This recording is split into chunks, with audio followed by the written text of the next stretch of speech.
masunuri sa Panginoon, mga kapatid, at ginagawa natin yung lahat ng sinasabi ng Lord, mangyayari ang bawat pangako ng ating Diyos ng buhay.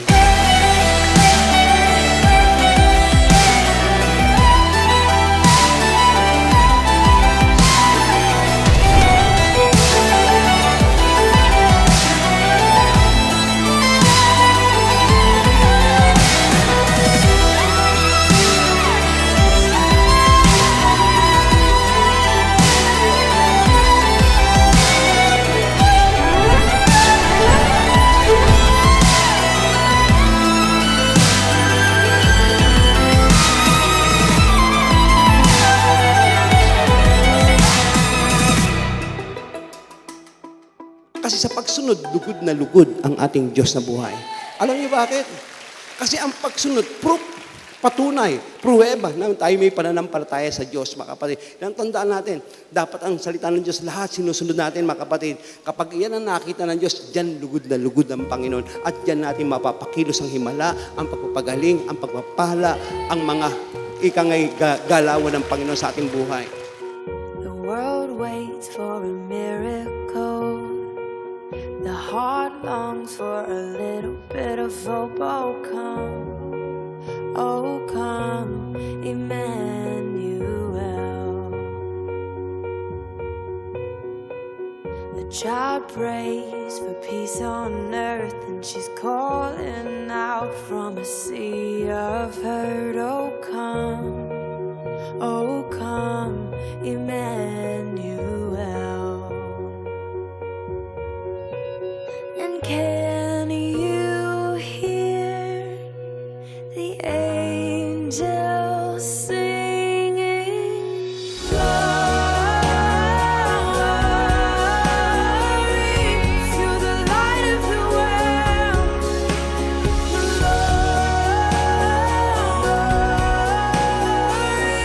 to the light of the world. For all who wait, for all who hunger, for all who pray, for all who wonder. Behold your King, behold Messiah, Emmanuel.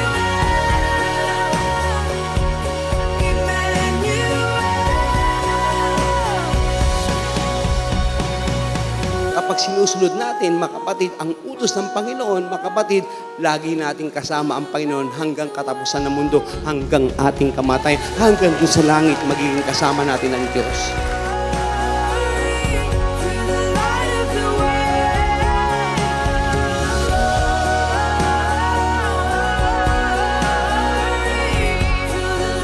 the world, behold your King, behold Messiah,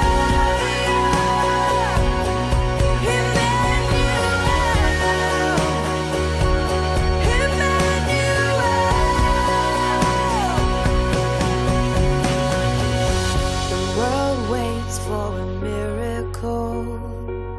The heart longs for a little bit of hope. Oh come, Emmanuel. Pagkasama natin ng Lord, ang laban natin. Ano ibig sabihin? Ang laban natin, ang problema natin, ang kaaway natin, ang mga suliranin natin, ang mga pangailangan natin, o anuman laban sa ating buhay, magiging laban ng Diyos. Holy, Lord God Almighty, holy, holy, holy who was, is, and is to come. Worthy, worthy is He, the Lamb of God who was slain. Worthy, worthy is the Lord, the Lamb who took my sins away. Holy, holy,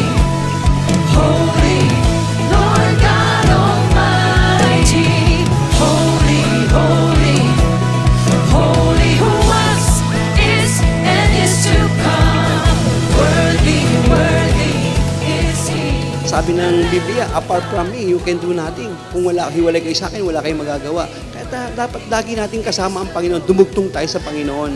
Amen? Sa pamagitan ng pagsunod natin, pananampalataya natin, pag-iwas natin sa kasalanan, mga kapatid, pakikinig natin ng kanyang salita, pagsasabamuhay natin ng kanyang salita, mga kapatid, yun, dugtong tayo sa Panginoon. Amen po ba? Kasi, alam nyo, wala tayong magagawa kung wala tayo sa Panginoon.